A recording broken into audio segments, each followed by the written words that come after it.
Meet the next generation. We are the Spy-Fi guys, and this is Spy Kids Armageddon.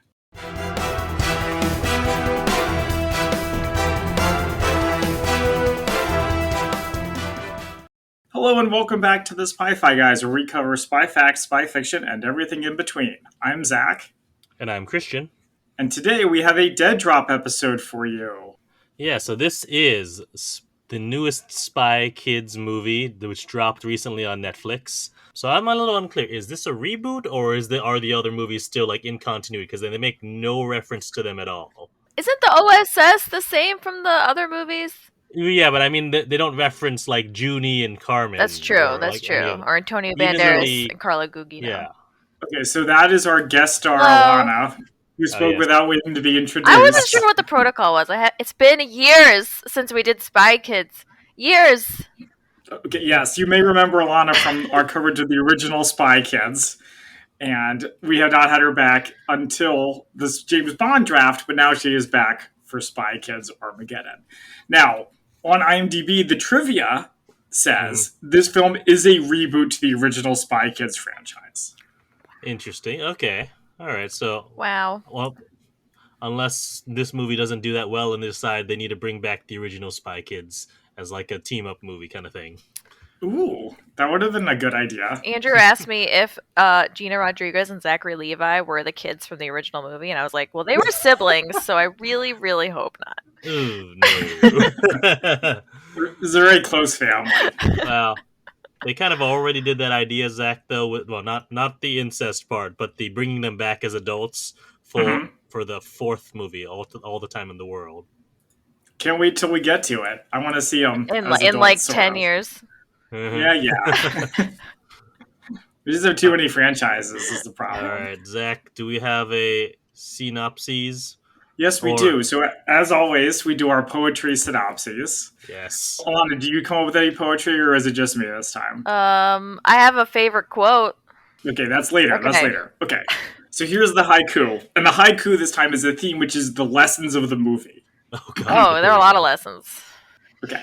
Listen to parents. Spies are bad, actually. Abolish prisons. Oh, good. I'm glad we're going to talk about this. Also, screen time is bad. Thoughts. That's another one. Well, I mean, come on. It's a haiku. You can only fit in so much. And then here's the limerick. There once were some kids who were spies who disagreed about telling lies. They're real good at games and have very long names, and compared to adults, they are wise. Wow, that was really good. Thank you. I'm pretty good at this, so I do say so myself. He's getting pretty good, yeah. And then here is the real IMDb plot summary. The children of the world's greatest secret agents unwittingly help a powerful game developer unleash a computer virus that gives him control of all technology, leading them to become spies themselves to save their parents and the world. And that is definitely a run-on sentence. Yep. So we start in medias res. The spy kids are sneaking into a castle. Armageddon will launch in 1 minute, and they need to make it across the chasm. They use some magnet boots. They've got a surveillance robot. Was anyone else reminded of Legends of the Hidden Temple in this part? I thought it was Temple Run. Or what's that? Mobile game? Yeah, Temple Run. That's right. I also was impressed that they were actual kids this time. They are so little. I mean, I feel like Carmen was maybe a preteen. Junie was definitely a kid. Here, they're about closer to the same age. I'm going to bring up the fourth one again. They are also actually kids in that one as well. They seem younger than Junie was in the first one, I think. Maybe they could have acted younger. I don't know. Yeah. Maybe. Yeah. We cut to 1 day earlier, and we see Chuck. Oh, well, not actually Chuck, but Zachary Levi. Come on. Anytime he's in a spiral, you think of Chuck. Though his personality is totally different from Chuck, in that he's definitely confident. So different, and I'll bring that up later. So one of the kids, Tony, is sneaking into a box, and apparently this is where all of their technology is kept. Except for the hours of 4 to 6 p.m. So talk about relevant, huh? Mm-hmm. A little too relevant, maybe. A little on the nose. Well, Christian, you have a kid. Yes. Obviously too young for devices. It's only going to get You'd worse, say though, that, as time but- goes by. What do you think your device rule is going to be when she gets older? I don't know, and I haven't made any concrete plans on it because who knows where technology will be at that point, really. Right. I suppose that's true. Do you guys Yeah. think Nintendo sponsored this movie? We got Switch Oh, lights. because they use a Switch? We got Switch controllers later. We got another Switch light with the car. Well, if they had, do you think they would have name dropped Nintendo? I don't know.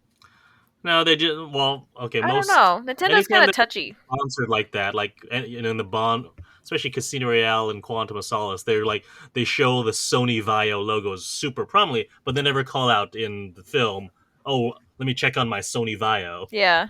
Yeah, they would get more money if they did, but they don't want to, Yeah. I suppose. Yeah, that's what Tony is doing. He's sneaking a Switch out of his technology box, whereas Patty, his younger sister, is not eating breakfast and doesn't want whatever her mom is providing. I forget what it was. It was overnight oats. That's what it was. Yeah, apparently they were bad, and apparently Zachary Levi made them, and that's why they were bad. Yeah. And she's the good one. You know, she wants a picture for her paper, but she has to ask mom for definitely permission. thought that was a ruse when she was trying to get her mom's password for something. Yeah, I thought that too. I think you're And then that supposed to never think came that. back. Yeah. But no, she's definitely, the rule follower, which is interesting. Like between Carmen and Junie, it's actually, I guess it's the same. The younger sibling is the one who's more of the rule follower, and the other one is the older one is more of the rebel. But in this one, they were the same age. They were twins, right? They Were they supposed to be twins? They said What? we've been wanting to tell them we were spies since they were 4. Oh, That's what- I never caught that. Yeah. And Unless they're Okay. Irish they twins. also never talk about, like, well, I'm the oldest, so I'm going to do this. Well, I'm the Yeah. youngest, so I get away with it. So I think they were twins. Come on, Zach, you didn't pick up on this? Girl, Mm-mm. She looked a lot younger than him. Well, not a lot younger. Patty acted younger too, I feel like. Mhm. Yeah. Anyway, so I'm going to go with the twins. I mean, probably with that line. Yeah. The parents go off and go to their sneaky spy computer. They're using the Armageddon code. He has to do something to sync it. I thought this was a thing where it's like they're protecting the world from the code, and it's like in Lost, we have to enter in a code every couple of hours, or else something will happen. Yeah, it's like a dead man switch. Yeah, but it's not. He's just syncing it to his watch so that he can have access to it. Mm-hmm. And here's the interesting thing. So unlike in the original, the parents are active spies. They're not retired spies. They're not retired, yeah. Right. Yeah. Right. And here we get that line that you said where they're deciding to tell the kids, and apparently there's been making plans since they were 4, but never go through with it. Terrence, a.k.a. Zachary Levi, delays on telling them. Wasn't this a conflict in the original one, too? No. I don't remember. Maybe, barely a thing, really. Yeah, maybe a little. They definitely didn't know that they were spies, but they also were retired, so it's more like we used to be spies. So is it as much of a secret? Not really. They don't have to sneak around. Yeah. Literally sneak literally around each sneak other, around. which is funny. But then they sort of drop a line about how they can't risk anyone getting into their system via the kids' devices, which is why Terrence is so, strict about no devices. Yeah. Right. Which I like that because they actually explained it as well as a real life reason. Though I don't really understand why them only being on the internet for 2 hours a day makes them less vulnerable, since you can be hacked instantly. Yeah, but in terms of just all right, in terms of availability, if they're only on that there's only that much time versus the whole time that they could be hacked. Yeah, versus 12 hours a day or whatever. Mm-hmm. So they get in the parents get into their car, which has this, spy gadget or spy screen inside. There's a new Devlin, or I guess a reboot Devlin. Do you remember who Devlin was in the original? No. Wasn't he George Clooney? Yeah. Oh. This guy's not nearly so famous. Yeah, seriously. Well, he's Downgrade. DJ Cortona, who was he was one of the other other Shazam family members in Shazam. He one of the other adults. Yeah, I think so. Really? Pretty sure. I think he's... Here, keep going. It was the one who was Pedro? His alter ego? Oh, yeah, no, he is. He was the green Shazam. The green Shazam. Okay. I didn't recognize him without his super suit. Yeah, well, The only reason I remember is because he was also supposed to be Superman in that George Miller Justice League, which had we're gonna have Armie Hammer's Batman. Oh, so he's been around. Yeah. Someone has broken into an OSS server room, including what looks like a robot or a giant, armored guy. So they go to investigate. Mm-hmm. And here's where I noticed that they have very different parenting styles, and I will get to those in our Spy Fact versus Spy Fiction. Excellent preview. So they get locked out of the room. Terrence uses his spy watch, which has the Armageddon code on it, which he can use to basically hack into anything. Right. And here's where I noticed not only do they have different parenting styles, they have different spy styles. Nora seems to be more like a, going guns blazing, whereas Terrence likes to be more sneaky. They have different fighting styles, different ways of dealing with the problem. Reminds me of playing a video game where it's like, play it your way. Yeah. And then my note here is, and then they get attacked by a Power Rangers villain. First of all, Heck Knight was the greatest character in this. Okay. Well, okay. Great name. Before they get attacked by the villain, right? Before they're on the computer screen. Yeah. Mm-hmm. And it said, and it shows like a video game where the Heck Knight is there. It says defeat the Heck Knight to gain access, and Zachary Levi having to solve a video game to get to something in a computer just reminded me of Chuck again. Does he do that in Chuck? It's how he gets the intersect in his head in the first place. He has to play Zork, that the word text-based role-playing game. Yes, that was in the episode we watched. It was in the first episode, yeah. So, but here, this is funny, and we'll get to it more. Even the fact that he doesn't know how to play video games. I don't ever believe Zachary Levi not knowing how to play video games. Zachary Levi in any universe. Yeah, just it doesn't compute for me. Okay, I have thoughts about the video games, but I'm going to save it. Yeah, you gotta wait. Anyways, and they find out when they get into the system that the goons weren't looking for anything. What were they doing? And that's when the actual Heck Knight appears, and he takes the watch from Terrence, and this whole thing was a trap. Dun dun dun. Right. The Heck Knight leaves. Oh yeah, so yeah, I enjoyed the Heck Knight as a I don't. It wasn't really a character. Yeah, it was great. But, he kind of looked like a League of Legends minion. I mean, why do they call him Heck Knight? Because it's like for kids. You can't say hell. It's funny. Then why not call him something else? No, I guess because it's funny because it's a Heck Knight instead of a Hell Knight. Come on. All right. As they're leaving, a kid recognizes the Heck Knight from a game called High Score, which I enjoy. So it's spelled Hyskor, but of course it also sounds like high score, right? Like as in the top score in a game. All right, I can't take it anymore. I got to talk about this. I think we talked about this before. Okay. But in Hollywood movies, technology is always like 20 years behind the present. Okay. Have we talked about this? I read that somewhere. And the reason is because the people writing it tend to be in their like 40s. Okay. People who write Hollywood movies. Yes. So for this movie, they're like, yeah, video games, that's platformers, and there's high scores. When was the last time you guys played a game with a high score? A new game? Actually, Star Wars Squadrons has high scores. It does? So does Battlefront. Yeah, Battlefront has scores. It does? Yeah. Who is ranked the best? That's not what I meant. So you're talking about something where you play like the levels to get to the high score, like a Mario game or something, or like a arcade game. Yeah. Well, that's more mobile games nowadays. Yeah, will have high scores. Candy Crush. Yeah. Oh, so maybe I'm the one who's out of touch. Yeah, or Fortnite definitely has high scores, I feel like. Well, Fortnite's like who wins at the end, right? Who can live the longest? Yeah, but I mean, you get experience. True. Yeah. So, yeah, Zach, you're on. Anyway, Zach. But also, high score. Yeah. The sequel to Low Score. Sorry. Was that actually the name of the school? Yeah. I didn't catch that. Oh. But the other thing, though, too, is it makes sense because the guy who's designing the game thinks he's kind of older. Well, he's older, and he thinks of the I think he said like the mid 2000s or early 2000s as the pinnacle of video game design. Mm-hmm. He says so. We'll get to that when we get there. But here's what I had to say about this. So we see Tony, who's playing this game in a tournament. There's a card. There's like a card version of it too. Yeah. Yeah. Which we were like, what? Which was more like Magic the Gathering or Yu-Gi-Oh or something like that. Yeah, or Hearthstone. Yeah. And the kid blatantly cheats.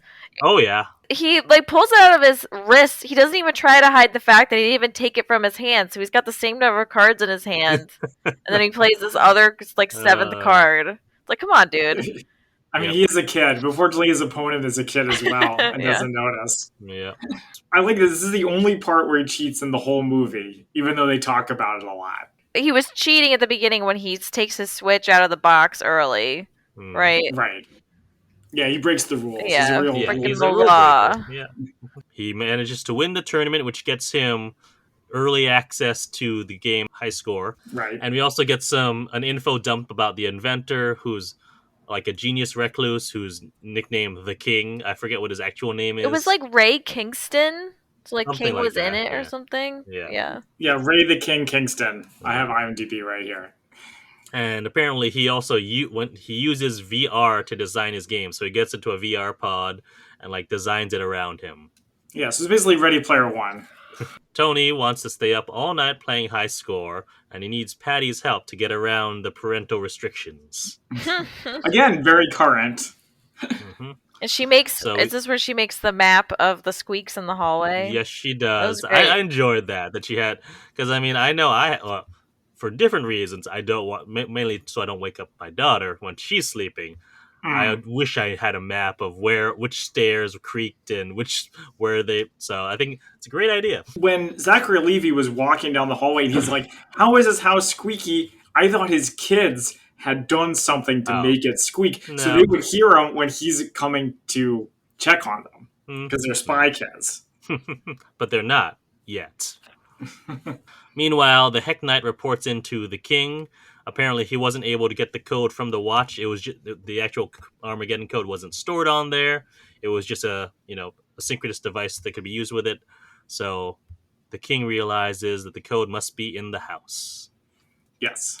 So the kids almost get caught. I don't know how Tony got the password, but he got stole a copy it from of his the password. desk. Apparently, the dad's old, so he writes his password down. I was gonna say, that seems like a terrible idea. Mm-hmm. It's very dad-like, though. Right. And then the parents are talking with Devlin about getting rid of the Armageddon code. Nora, I forgot what her name was, really wants to get rid of it, but Terrence is a little iffy on it. But they're ordered by Devlin to protect the code until they find a solution. Find a solution? Yep. What that solution is, I don't know. Meanwhile, the kids are downloading the game, and Patty has a moment of self-awareness of what if by downloading this we open up some sort of backdoor for someone to get into our computer system. Yeah, Patty's the smart one. Yeah. She's a smart one, even though her brother's a genius hacker. He doesn't have a lot of common sense. He's got intelligence, and she has wisdom. Yeah. There you go. So the parents are still arguing about whether to delete it. Nora uses some knockout lipstick hidden in her engagement ring. Oh, no, okay, when she starts filling with her ring, I thought she was on drugs, and that was her drug stash. What? Zach, what movie do you think you're watching? I don't know. It's let me get the cocaine out of my engagement ring. The last thing I saw her in was Annihilation, alright? It's a very adult movie. It's a great movie. That's a totally different movie from this, that's for sure. Terrence gets knocked out, Nora goes to delete the code, and the King gets into their system and is getting the Armageddon code and gets it before Nora can delete it. The kids try to sneak back into bed. The next morning, the kids realize that something's happening. High score is on every screen. This part is great. Half the world. This is great. ATMs aren't even connected to the internet or something, or I don't know. Some of them are. Yeah, it doesn't make any sense. It doesn't make any sense. It's great. Well, that's how Armageddon code is just that powerful. So this is my first note. I think the lesson of this movie is obey your parents. Or the lesson is video games. Actually, you can solve problems with video games. Right. It reminded me of a story that I read once where... Hold on. Where there was a mom and her kid, and her kid I think was 13, and he had autism. Okay. And there was one time when, I don't now remember the story in its entirety, but he asked why she didn't put clothing up on the line to dry it off. Mm-hmm. And I think she just didn't want to answer his question. So she just said, because it's illegal to do that. So then what he did was he took a pair of scissors and he went down cutting down clotheslines Oh. all over town. And the moral of the story is it's helpful to explain to kids why you do something or why they're not allowed to do something rather than just making them do it. So for this movie, the kids didn't know why their devices were restricted. So when they, when they disobeyed their parents, the consequences were much more than they ever could have expected. Huh, that's a pretty good lesson. We see a news report where you have to play high score to actually get access to any of your devices. So home security system, some people are locked out because they have one of those smart locks on their house and they can't get in. Why don't they just break a window? This feels like an episode of Black Mirror. Yeah, totally. I also like there's a part where it shows the world and only half the world's affected, but one of the countries that's affected is Afghanistan, which amused me. Interesting. Well, he's trying to make he's trying to make the whole world a better place. He has to cover as much territory as possible. Mm-hmm. Better living through video games. Yeah. I thought at this point he was just pranking everybody. Well, he was trying to get to his ultimate goal, which is getting everyone to play his game so they can be better people. Yeah, apparently the game makes you a better person. Did we ever see anything in the game that would do that? No. It's not explained. It's not like they ever have to do like moral dilemmas as they're playing. It's like, no, they jump over a chasm and they fight skeletons. Someone is breaking into their house, and these are all enemies from high score. And the kids see their parents fighting, bad guys for the first time. And I have a note here that says Tony is super distracting, so like he's shouting things, and Zachary Levi's like looking at him and gets like beat up. Yeah, right. The kids have to play the video games thinking get through the smart lock on the door. Mm-hmm. It's great. It made sense. They're useful. Oh yeah. Yeah, so they need to get to the safe house. There's a manual override, which means they get to slide down a slide to get to a secret spy garage. Are trying to send off the kids to the safe house. They put them in the car with an autopilot. Nora gives Patty a necklace with a tracker, and they send them off as they fight off the bad guys. I don't really understand why they didn't have a 4-person spy car. Because they don't normally take the kids with them. Why would you? Yeah. Come on. All right. It's like having a convertible when you don't have children or something. I don't know. You don't need passengers. They have a 4-person real car, so it makes sense. Right. This sequence was pretty funny when they're like sending the kids down the slide and the kids don't want to go and they're like, don't go down there. It's full of candy. Should we have tested this beforehand? Nah, it's fine. Yeah, there's some good jokes. Yeah. What do we think of Nora being like, don't break my TV. That's my TV. That's my car. That's my this. That's my that. Meh. No thoughts. Yeah. No strong feelings. So they have a car chase. At first I thought this was California, but apparently it's Austin. Almost every state capital looks like the U.S. capital, except for Hawaii's. Hawaii's is unique, but thanks for confirming. I can never tell. It was Austin, because as they were going through this, I was like, I feel like I should recognize this. Is this Austin? And then I forgot. Yeah. I remember last time we were talking about where exactly they lived. That one was more vague. Didn't they live in Mexico? Maybe, potentially. I don't know. Yeah. It was never proven. There's a part where it shows the tracker, and it looks like it's like right on the U.S. border. Yeah. Take that for what it's worth. Mm-hmm. But yeah, well, it was at least filmed in Austin. Right. Yeah. Mm. So they have to turn off the autopilot. Patty is drives because the controls are just like a video game that she knows how to play. Right. She controls it from a Switch Lite, which is just like Ocean Gate controlling from a Xbox controller. Wow, this movie is relevant, Alanna. Good call. Yeah. So they lose the bad guys before they head to the safe house, which apparently is in the middle of nowhere. And here's where we get a call back to the first Spy Kids, where there's a voice saying, say your full name, and they each have super long, multiple names, and that activates the safe house. Did you guys find it funny? Yeah, it's classic. I mean, I recognized it as a reference to the original. I didn't think it was that funny. I was impressed the kids knew their whole name. That's a long name. Good point. So yeah, that takes them to an elevator down. We see a hologram with Nora who explains that they're spies and all the things that they have. They got, bunk beds. So I was like, who's going to be the new Machete? It's got to be somebody good, yeah, right? We wish. Until later.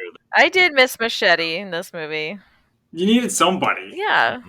Somebody with some edge to them. No pun intended. Anyways, in addition, they had food. There's also a training room with spy gadgets, as well as a training room for like self-defense. This has a pretty funny part where they're like, stand here to access, the gadgets or whatever. And the kid goes and stands, and he falls through a trap door, and it's like, watch out for traps. Hilarious. Lesson 1. Yeah, lesson 1. And then they had the kid getting slapped all the time, even if it didn't make sense. Ambush alley.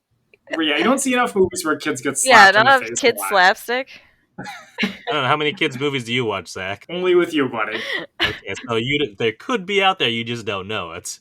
Well, I guess we'll find out. What happened in Sergeant Stubby? Death. That was a very different kind of kid. Sadness. World War One. And a dog. Okay. There's also a scene where they're trying out a laser net, which I always enjoy a laser net in spy movies. Yeah. Mm-hmm. Terrence and Nora, or Torrance as their couple name would be. Terrence Torres, Nora Torres. Yeah, it's complicated. Or Torrance Tango is his name. Nora Tango. Torres. Like, okay. So he was having fun. Yeah. They're captured.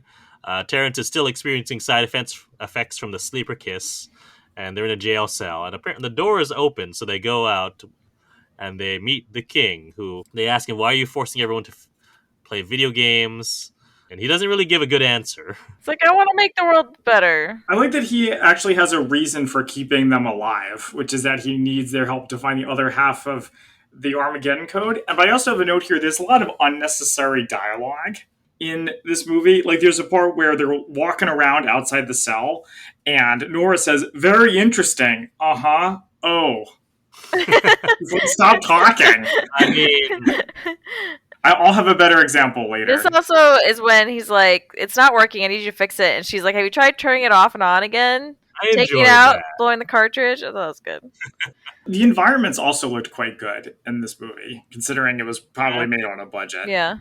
So when you talk about, extraneous dialogue, this was written with, so Robert Rodriguez, who directed it, also co-wrote it with his son, Racer. I have no idea how old his son is now, but... Interesting. That was the most shocking twist of the movie for me. That he wrote the movie? And that he directed. Robert Rodriguez directed it? Did he even direct the first one? He directed all of them. Yeah. There you go. So, why wasn't it as good as the first one? It was good. I actually thought it was pretty good. My expectations were like in the gutter. And I was like, this is actually pretty good. We can talk about that later. Yes. That's anyway, Billy Magnuson is great. He plays King. Top tier actor. He should make it big. He's great. He was in the last Bond movie. Yeah, he was in Game Night. Have you guys seen Game Night? That's a great movie. Oh, yeah, a long time ago. How do you have like a perfect memory of everything that happens in it? And what? The movie? In Game Night. Oh, in Game Night? Yeah. I don't. Were we just talking about it? No, but I don't know. It seems like you remember everyone who was in it. I think I saw it twice, which helps. There you go. He challenges the parents to a duel. A sword fight, which I was like, "Ooh, this should be fun." And then he throws in all these moving blocks in there, which I was like, I just want to see a straight up sword fight. I don't want to see them having to try to struggle around those things. That was kind of strange. Yeah, I thought he was cheating, kind of like Tony. Hey, Tony. Like, he's not as good at sword fighting, but it's his world. And then I thought they were in a digital world. Again, like in Ready Player One. No, that's why all this stuff is happening around them. No, he just controls all of it somehow. Didn't really explain it. Was it more robots that just looked like blocks? It's AR filters, so I assume holograms. But Gina Rodriguez was sitting on something. I know, that's what I'm saying. Yeah, it's like it had to be something physical in there. Anyway. Force field, Yeah. something. However the holodeck works. Right. But they do, get rid of all the blocks and just have a straight up sword fight, which I thought was fun. And the king actually wins, so he's good at fighting against super spies. And then they think that the floor falls away. I'm like, guys, come on. You were just standing on the floor. You really think it fell away? Test it with your hands or something. Come on. Yeah. Well, I mean, they don't know. This is a world where he can make, those blocks move however he likes, so maybe he can make the floor fall away. Or it's revealed that the kids have a missing piece of the code, and so he takes Nora's necklace and uses it to track the tracker that is on Patty. Yep. So we have the kids exploring the safe house. There's a spy suit generator. It was made for them. Yep. As a training montage. A classic for Spy Kids. Yeah. Okay, and then one of my favorite parts was the grenade of emotions. Ah, yes, the thought Oh bubble. yeah. That's fun. Okay, so back when we were all much littler, I think we were in middle school and Alanna was in elementary school. We played Dungeons and Dragons, and one of oh my you see where god, I'm going with this? And yes. one of the magic items that I as a DM came up with was the rocket launcher of feeling good. Yeah, because you shot it at people and it made them feel slightly happier. Slightly, it should be like extra happy, so they don't want to fight you. But it's only feeling good, not here. Great. Whatever. But yeah, it was a nice callback. Nice nostalgia moment. There's also some super goop, which actually never does come back. I was waiting for it. It was in the beginning. Right. Yeah, it was like right at the beginning with the Magna boots when they're like trying to sneak in. He uses it to grab a guy, which I like didn't even think about after you said the goop. It was like a callback to anyway. I also like the part where she finds all the watches and goes, "We have all the time in the world." I thought that was really funny. Which is Do you think that was a reference to Bond? Yeah. Also a reference to the fourth movie, which is called All the Time in the World. Oh. Yeah. I see. Which was a reference to Bond. Right. Oh, okay. Yeah. Patty also remembers that her mom said that something would find her, and it's a robot crab or spider or something. The MVP, right. Bronson. Bronson. She names it Bronson. Also, what's the kid's name? Tony finds the book How to Be a Spy, Author Unknown, just like Junie did in the original Spy Kids. I completely forgot that. Yep. Here's where we have a debate about truth and whether or not it's good to lie. Yeah, so I was like, is this movie trying to say that spying is not good? We don't like spies? That's what I'm wondering about. Like, this is a spy movie, and it becomes more clear that doesn't think that spying is good. That is anti-spy. It also reminded me of the Dirty Tricks Department, Microdot. For those of you who haven't listened to that, check it out. There's a part where someone is like, this is great. When you're a spy, you can do whatever you want. You can blow stuff up, shoot people, lie to people. It's great. For this movie, I wonder if Robert was like, okay, it's okay to lie sometimes, but not all the time. Was like too complicated for them. Patty is worried that this is all their fault because they downloaded the game and then all of a sudden this happened. And if it is their fault, they should fix it. Tony is like, how are we supposed to fix all that? No, we just fix it by finding our parents and then they can fix it. There you go. This is kid logic. I like it. Yeah. Makes sense. Yeah. That's actually better thinking than, we're going to go solve all the world's problems. Right. And here's where we get another callback, or, it's a very similar situation to the original movie, where some supposed coworkers arrive at the safe house. Right. This sequence is pretty funny, too. Where the kids are like, we'll just take them down. We'll apologize later. Terry Hatcher, if I recall, was in the first one, right? Oh, yeah. And also, one of the goons was, like, kind of old. Did you guys see this? Yeah, I noticed that. Was he, like, a producer or something? I don't know. He's just experienced. Oh, okay. Seemed like some sort of cameo. They tell them, you can trust us, we're coworkers, your parents. They don't trust them, so they just break in. So the kids turn on the training modules. Bronson brings them some gadgets, and they almost escape, but then Devlin catches them and handcuffs them. One of the OSS guys says, careful, they might have gadgets. That was great. Also, Devlin has 2 sunglasses, so he takes one off, he's wearing more. OSS boss. Amazing. That was great. And then the thought bubble apparently is the ability to induce hunger. So they use that. Oh, too. yeah. That was kind of scary. Yeah. A little too powerful, that one. Yeah. They take the kids to the spy headquarters. I wrote down, wow, I wonder where all the spies are. It's got like a giant OSS thing on it. Yeah, that's called lamp really shading. Funny. I've heard the similar joke about the current spy museum, which has, in giant letters, spy on it. It's not a spy headquarters. I know, but people make that joke all the time. He was like, but you guys know that it's not an actual spy headquarters. It's just a museum. But it's like, right? Do you want to be able to find what you're looking for as a tourist? Yeah. Okay, you don't? Okay, we'll hide it better. No, yeah, it's a giant building. Of course you're going to have a giant advertisement on the side. But before they get there, we also see that Heck Knight is in like a tree watching them get away. But yeah, so he's built for stealth. So as they get there, they go through the garage. They see a spy boat that's also a plane. It's apparently one of the only vehicles that hasn't gotten locked down. Gypsy's analog. Yeah. Nuclear. So Devlin wants them to help by beating the video game so they can access the system. And once they kind of get it, Devlin takes over, is like, I've played my fair share of video games. You ever heard of GoldenEye? Oh, yeah. Stop stealing all my favorite lines, you guys. Sorry, they were good. This also reminded me of The Last Starfighter, classic 80s movie. Yeah. But except Tony is not the best gamer in the world. He's just a really good gamer. He's just a good gamer. Yeah. But Devlin is a bad gamer and messes up, so he has Tony do it again. And at this point, I'm wondering, what are the key binds for this game? Because he's like just pressing any damn key he wants. Yeah. It's not like, WSAD or anything like that. It's just like, So they also plug Bronson into the system, and it's revealed that he has part of the Armageddon code.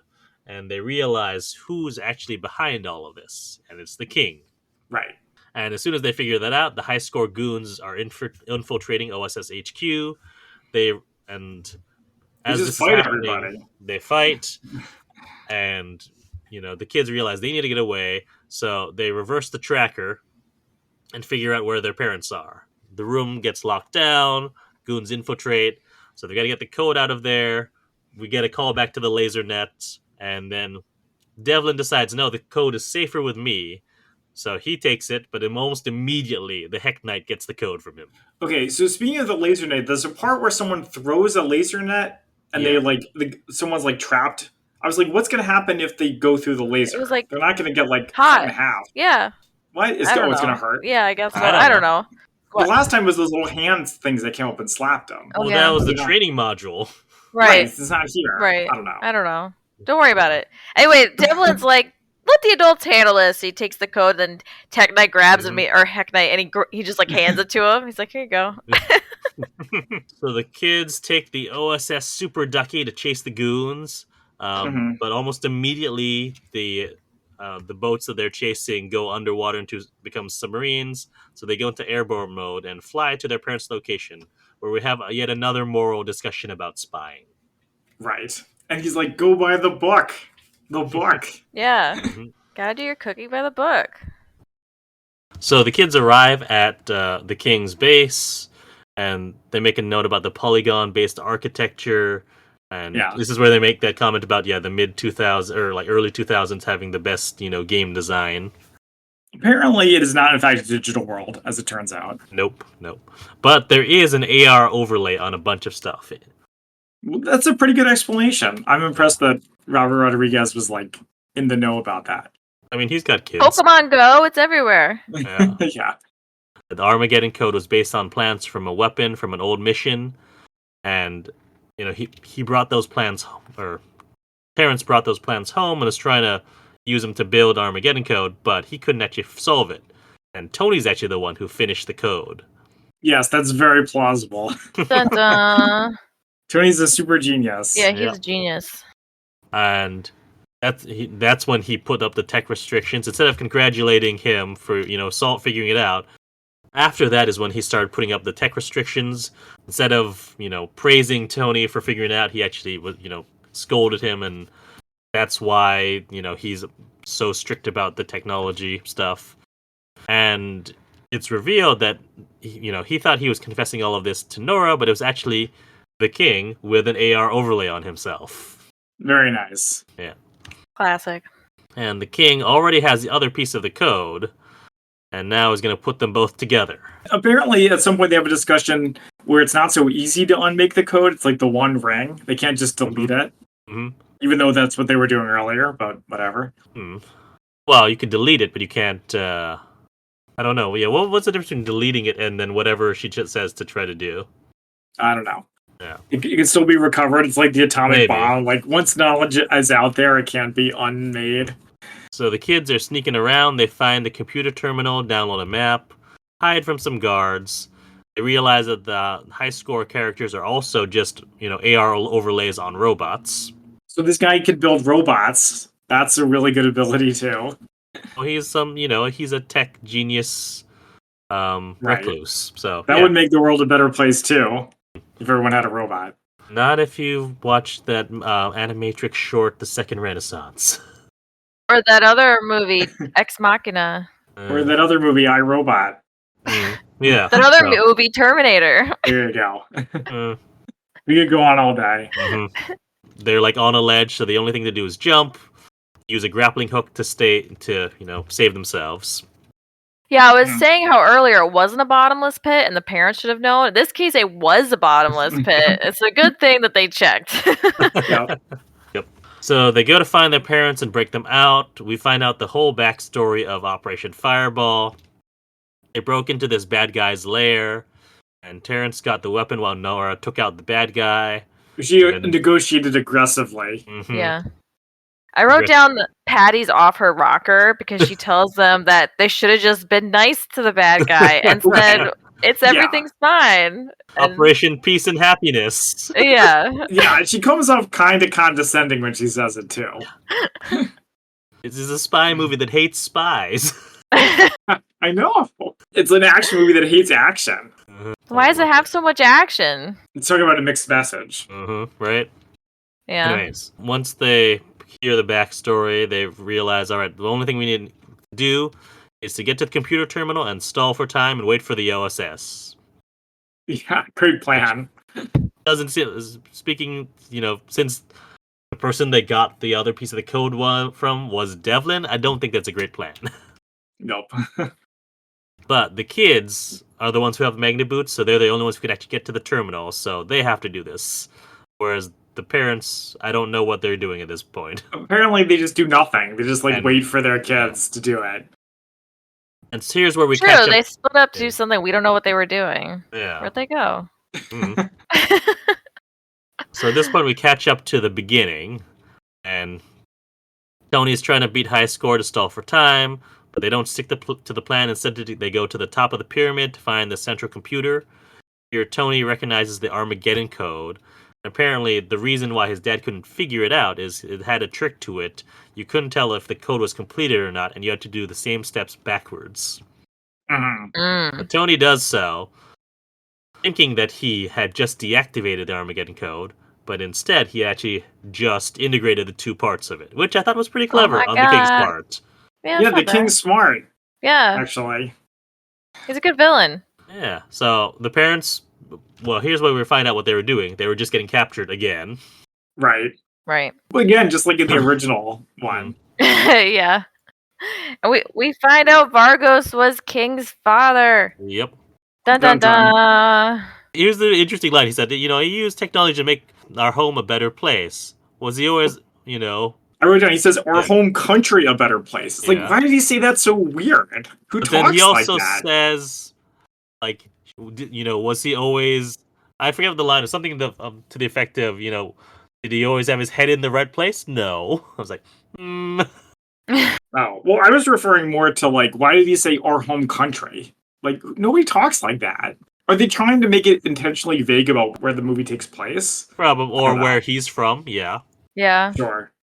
I don't know. That didn't catch me as weird. It was the part where the next line of that, whereas that, that he was, kind of crazy. Right. Oh, you mean the only way to make the world better is by force? No, the dad saying, he was trying to using technology to make his home, our home country a better place, but he was also kind of crazy, Oh, Vargas was? Yeah. Apparently he, died in a top secret prison and he never saw his father again. Maybe there was a whole geopolitical plot that was left on the cutting room floor. See, your parents know what's going on sometimes. Maybe they know things that you don't. That's why you should listen to them. King uses, the rejoined Armageddon code to target the entire world.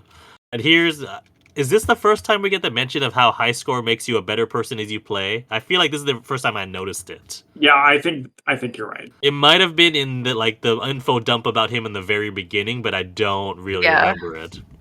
It might have been. No, I don't think so. No, I think it was. And there's also some sprinkling of stuff about game theory. He keeps talking about it like it's like a cheat code. He's like, we just need game theory. We could fix the world. We're like, that's not how it works. He never explained what it was. What game theory is? Yeah. Well, and we will get to that in our Spy Fact. I was like, I assume it's the same as it is in the real world, but anyway. King gets away and goes up to I don't know where because I thought they were at the top of the pyramid, but he takes his a block that goes all up somewhere else. Right. And this is where the parents are like, "We did it all wrong." They acknowledge, what they perceive as their mistakes. Mhm. They're like telling Patty, "I'm sorry, we shouldn't have lied to you, and that we should have done this your way." And that's Yeah. when Patty realizes there's still a way to win. We can't stop him in the real world, so we're going to stop him virtually. So finally, we get our virtual world. Finally goes Ready Player One. Yeah, and if you die in the game, you die in real life. Wow, that was shocking when they did it in the Matrix more than 20 years ago.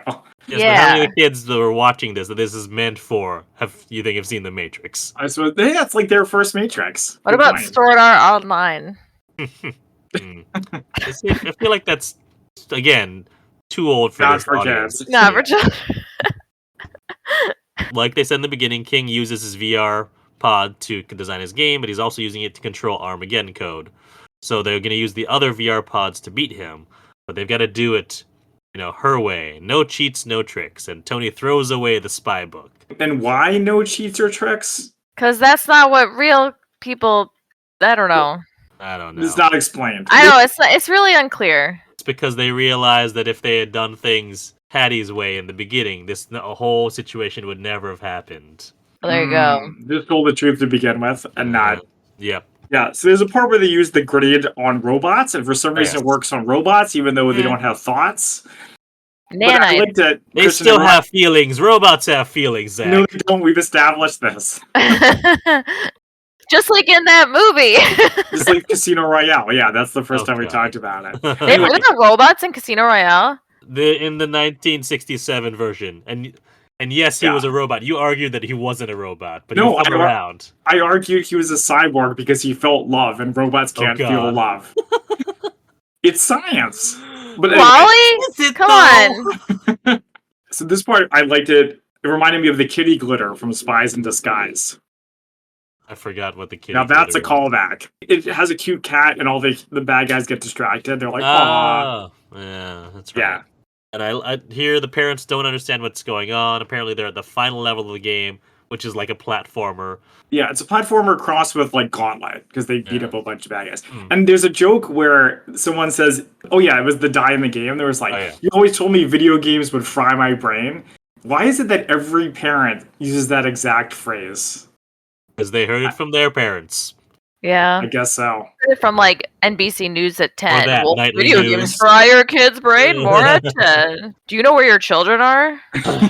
But yeah, so they have to not fall, but also work as a team. And parents not good at this video game. And here's again, it is weird to see Zachary Levi as someone who doesn't know how to play video games. It just doesn't read as right to me. Because they know how to fight. Yeah. So why aren't they good at fighting in the game? Because they're using controls. They're not. Well, it's really unclear because they're sitting in the pods. It's like the pods don't have like controls you can move with your hands. It doesn't make sense. I just assume their brain got jacked into it because that's what always happens. Yeah. In which case, yeah, you're right. They should be really good at fighting. They, managed to get to the very last level. They just need to beat the king, last man standing. But only one of them can fight the king, and the rest have to fight the Heck Knight. Right. Yeah, I like that they explained how living works. They're like, if all your health is 0, you will die. It's like, thanks.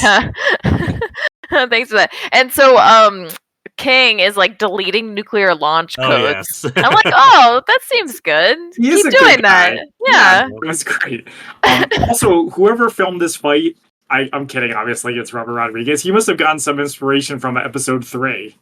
With the lava? Yeah, I have it here. Well, let's get to that. But I like this moment here. King is fighting against Tony, and he breaks Tony's sword. So he grabs one of the spikes that's springing out from the floor, and King even says, this careful spear is whatever character that you admire's worst weapon. And he's like, well, I don't want to be that character anymore because he's a scoundrel and blah blah blah. And he takes off the eye patch, like, I'm fighting as myself. Yay! And he actually managed to get a few hits in, which I was like, oh, okay. Did you guys notice the music during the fight between... Oh, yes. Fortuna? Yeah, the Carmina Burana. Yeah. I did notice that. We also have the parents and Patty fighting the Heck Knight. And so they decide they're going to try it Patty's way. Patty almost falls off, and the Heck Knight is coming to finish her off. Yes. This is another part with more unnecessary dialogue. Okay. I wrote it down. Patty says, "Stay back. Don't come over here." I'm like, yeah, that's what staying back means, Patty. Okay, That's Zach, redundant. remember who this movie is for. Well, stay back is like, don't come near me. Yeah. She's clarifying, don't come near this area because it's unsafe, right? Oh, it's like, revealed later. Yeah. right. Oh, this movie's too smart for me, I guess. So, but the Heck Knight doesn't listen, comes over, and like the floor crumbles beneath him, and the parents save both Patty and the Heck Knight. Wow. Because they did that, he's on their side now. They've turned over a new leaf of being nice. Yeah. So here's the very Mustafar scene. Yes. Right. Tony at one point even has the high ground. Mm-hmm. Yeah.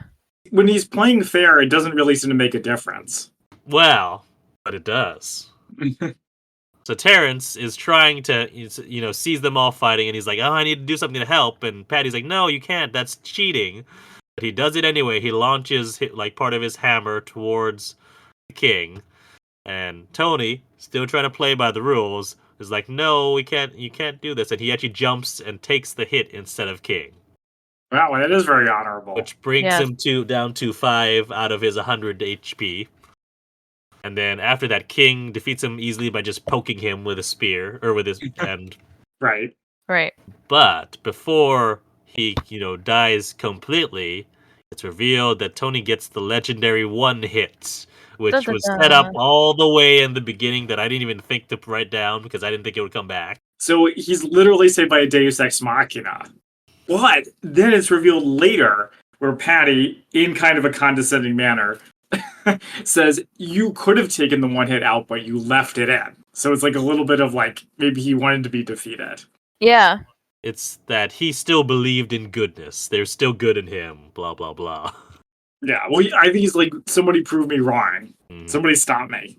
Tony uses the one hit on King to defeat him.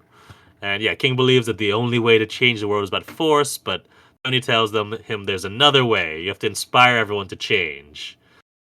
And so King gives Tony the power to stop Armageddon, and he stops the code, and everyone wakes up from their pods.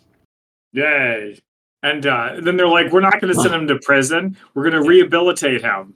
In the video game. And the robots are so happy. They're like totally on the good guy's side now. But yeah, so the King will be locked in his lair until he beats high score. And the yeah, because it makes you a better person. Apparently. Devlin, which is like, they should do that for all prisons, right? Like, not just this guy. You would think, yeah. Well, you have to test it out to make sure it actually works first. I'm going to test it on you, the creator. Yeah.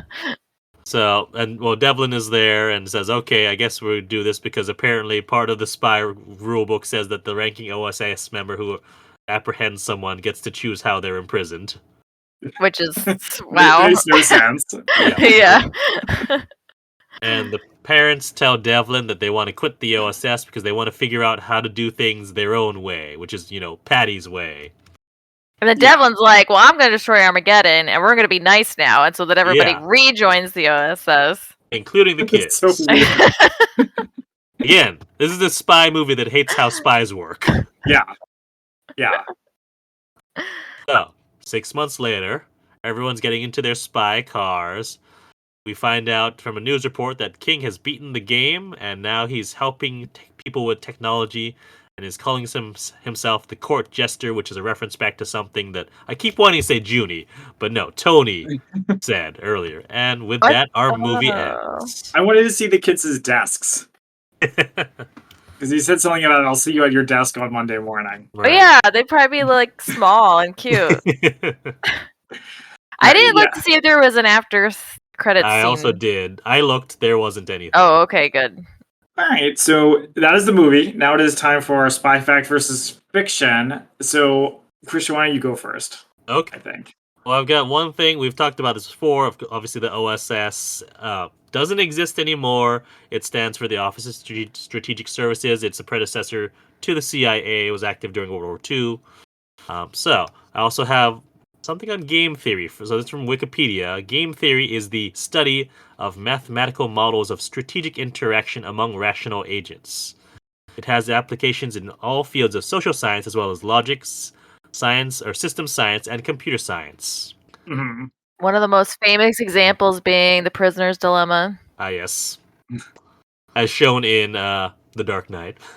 Mm-hmm. But how can you like build society around it? You can't. It doesn't make any sense. It doesn't work that way.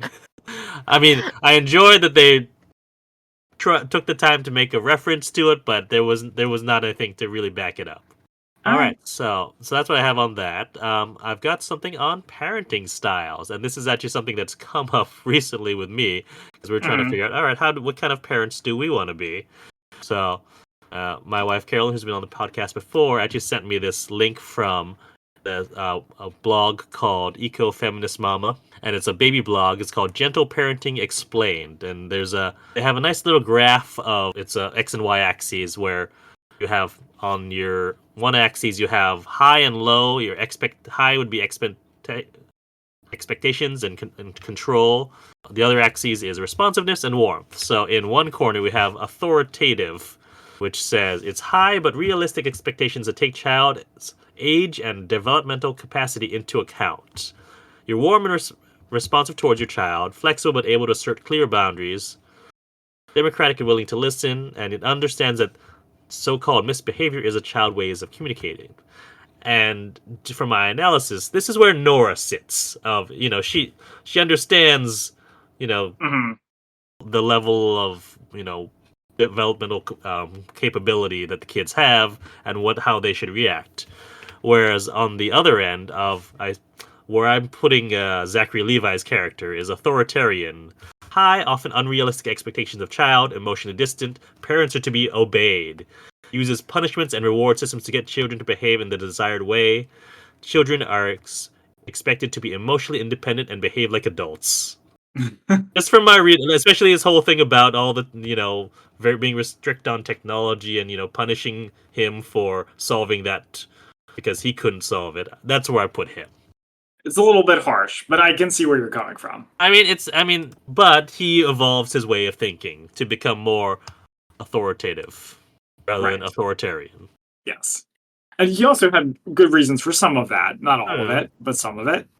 He just didn't explain it. We talked about that already. So the other two, I said there were 4. The other 2, which were not as relevant here, are permissive and neglectful, which I don't think either of them sort of fall into that categories. Certainly not. Yeah.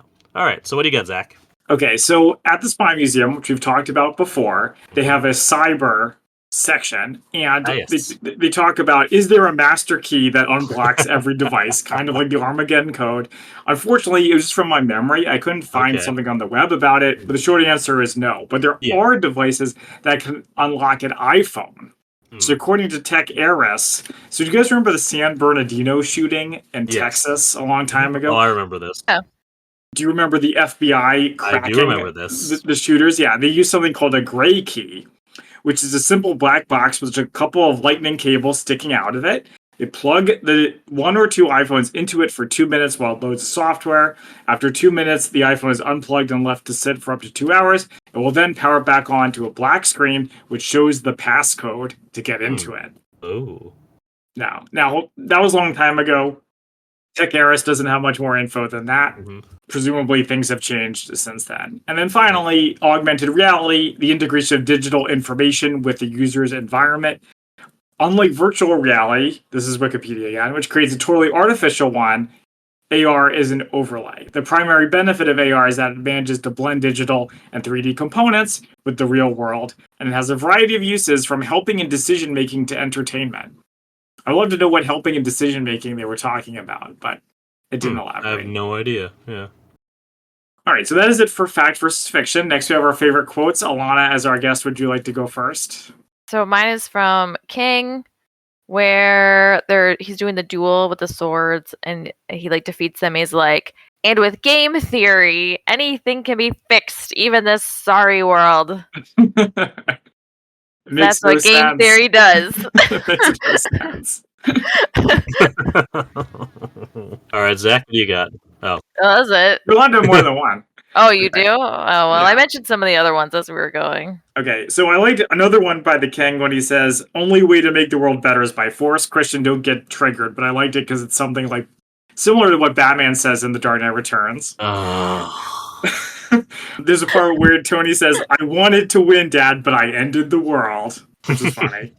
But then my favorite one, which is ridiculous, Terrence says, "Everything they love is being kept from them." And he's talking about their devices. Yeah, that's right. I It's forgot like about everything that. they love. Is that Everything everything they they love. So that cracked me up. All right, so actually, I've got a few. We've already talked about the, look in case anyone wonders where the spies are, and the, frying video games fry your brains. From Tony, I never cheat. I use creative sportsmanship. Oh yeah, that was right at the beginning. Yeah. Also, this is I don't remember which one of the kids says it, but one of them says it about Devlin. He has 2 pairs of sunglasses. He's definitely a spy. Uh-huh. And lastly, I've got from Devlin. Yeah. It's called secrecy, and secrecy is how we protect the world from our enemies. Yeah, and who were their enemies? Then they have a whole back and forth where she's like, "Well, maybe you wouldn't have enemies if you weren't so secretive." And I was like, "Stop, stop, movie, stop."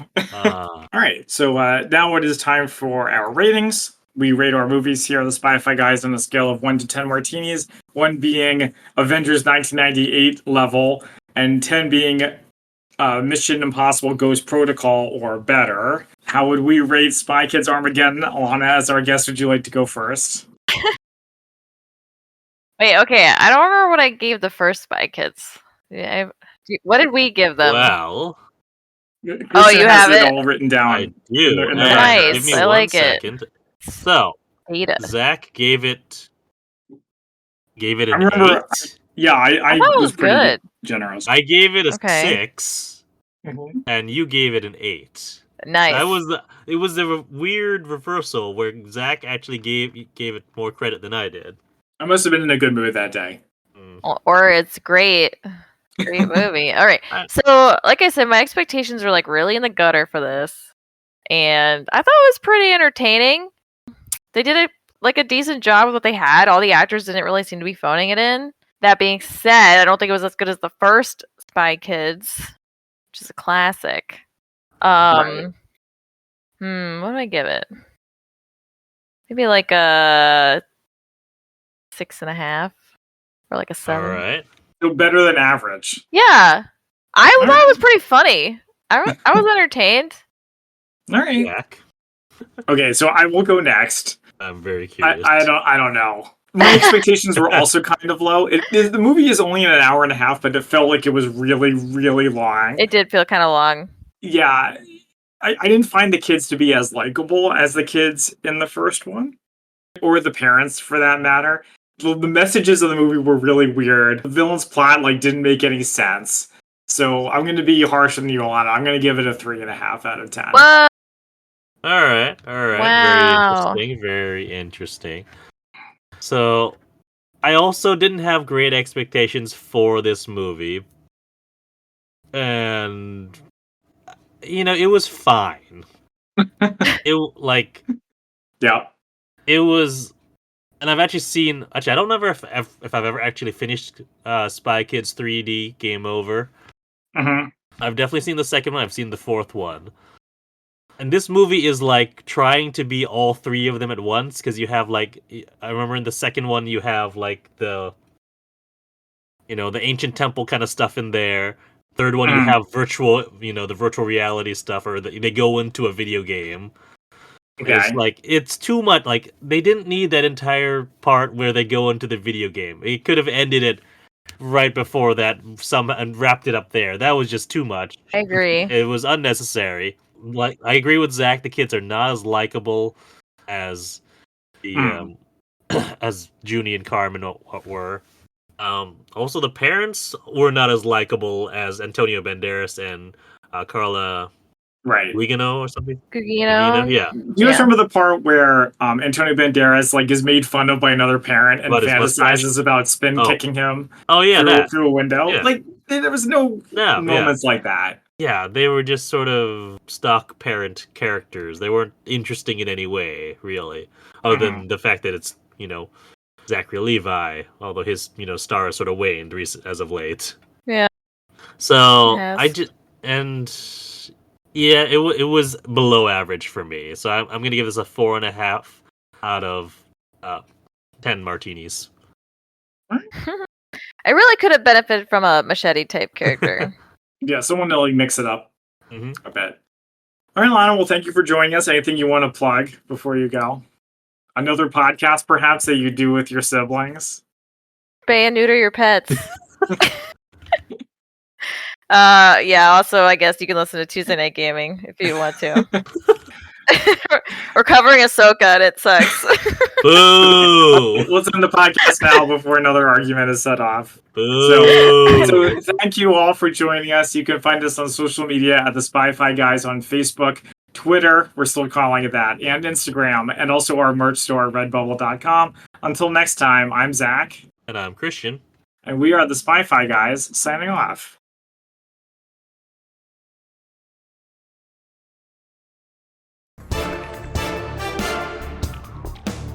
Thank you for listening to the Spy-Fi Guys. If you enjoyed our podcast, please be sure to give us a 5-star rating on iTunes. The theme song from this podcast is Mistake the Getaway by Kevin MacLeod from Incompetech.com. Licensed under Creative Commons by Attribution 3.0. Films, books, and television shows reviewed by our podcast are the intellectual property of their respective copyright holders, and no infringement is intended.